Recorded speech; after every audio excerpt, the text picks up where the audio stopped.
chaîne Flipper Côte Ouest. Je vous rappelle qu'on a une page Facebook, on a un site web maintenant et nous avons également une chaîne sur YouTube et sur Insta, pardon, j'ai oublié. Donc aujourd'hui, un flipper électromécanique, le Jack in the Box, carrément, un gros, un truc qui sort de la boîte, là, des surprises qu'on faisait, des blagues qu'on faisait dans les années 70. Avec toujours les nanas hilar, ça c'est typique de chez Gottlieb, des couleurs très criantes. Un plateau avec des petits carreaux de style Formule 1. Là, enfin bon, on est vraiment là dans l'outrance au niveau des couleurs, du rouge, du rose, du bleu. Enfin bon, la caisse un peu pareil, avec un rappel de bleu et de rouge.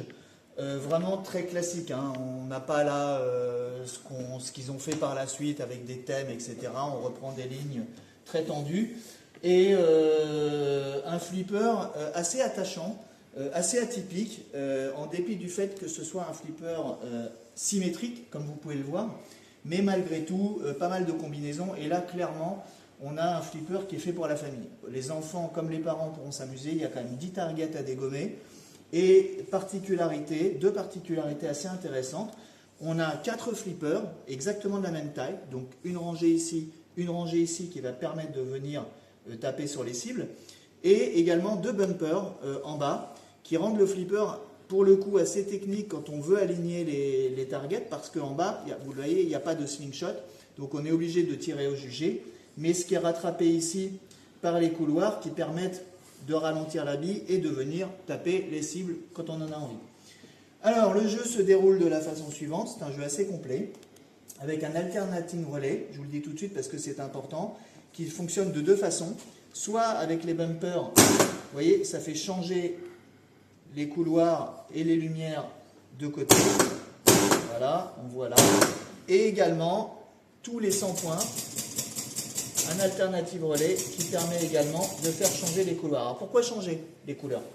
Ici, on arrive dans une zone captive qui donne 500 points au milieu, qui donne 50 points quand le couloir n'est pas allumé, et qui donne 500 points lorsque le couloir est allumé, mais en plus, la balle vient dans le trou qui est allumé, et là, on a, si ça arrive dans le trou, on a un événement assez important qui se passe, c'est que on va multiplier le bonus par 10, fois 10, donc je vais le faire tout de suite. Donc là, je passe dans ce couloir-là, non seulement je marque 500 points, mais si je vais dans ce trou-là, j'ai allumé le voyant, comme quoi je vais multiplier mon bonus par 10. Alors, le bonus, en fait, il est constitué, il n'y a pas de décompte de bonus ici, le bonus est constitué des targets qui font que lorsque j'éteins une target, le 100 s'allume, là j'ai x10, donc je vais marquer 1000 points à chaque point de bonus. Donc ça, c'est assez intéressant. À noter que si j'ai raté le bon trou, là par exemple, si je descends dans ce trou-là, en fait, j'ai la possibilité de remonter dans les trous par les côtés. C'est pas facile, mais ça se fait. Bon, vous l'avez vu, ici on a toutes les targets, donc une dizaine, pas une dizaine, il y en a 10 exactement, 100 points chacune, et lorsque le voyant est allumé, 1000 points chacune, donc ça fait quand même 10 000 points. Sur un flipper comme ça compte. À cette époque-là, 10 points c'est quelque chose. Latéralement, on a ici 500 ou 50 points, donc 50 points ici, 500 là, c'est allumé. Là, pareil, ça change avec les bumpers, ok, de côté. Ici, on tombe sur les flippers qui permettent d'ajuster pas mal les tirs parce que la bille est ralentie, donc ça, c'est assez intéressant. Et puis là, on a le piège à con, pardon, mais c'est vraiment les bumpers qui vont, de façon complètement aléatoire, envoyer la bille en perte de points, 500 points quand même, ou alors carrément les envoyer sur le flipper qui va me permettre de remonter. J'ai oublié de vous dire, les bumpers font 100 points. Donc voilà, on a un jeu familial, à la fois technique, mais assez sympa parce qu'il faut dégommer les billes. Donc ce que je vous propose, je vais proposer à David de passer légèrement sur le côté, et je vais lancer une bille. Alors le flipper n'est pas incliné correctement, donc ça va être très lent, mais c'est pour vous montrer à quoi ressemble une partie. Je lance ma bille. Donc là, je tombe, comme par hasard, ah non, vous voyez, comme quoi, je ne suis pas tombé dans le même trou.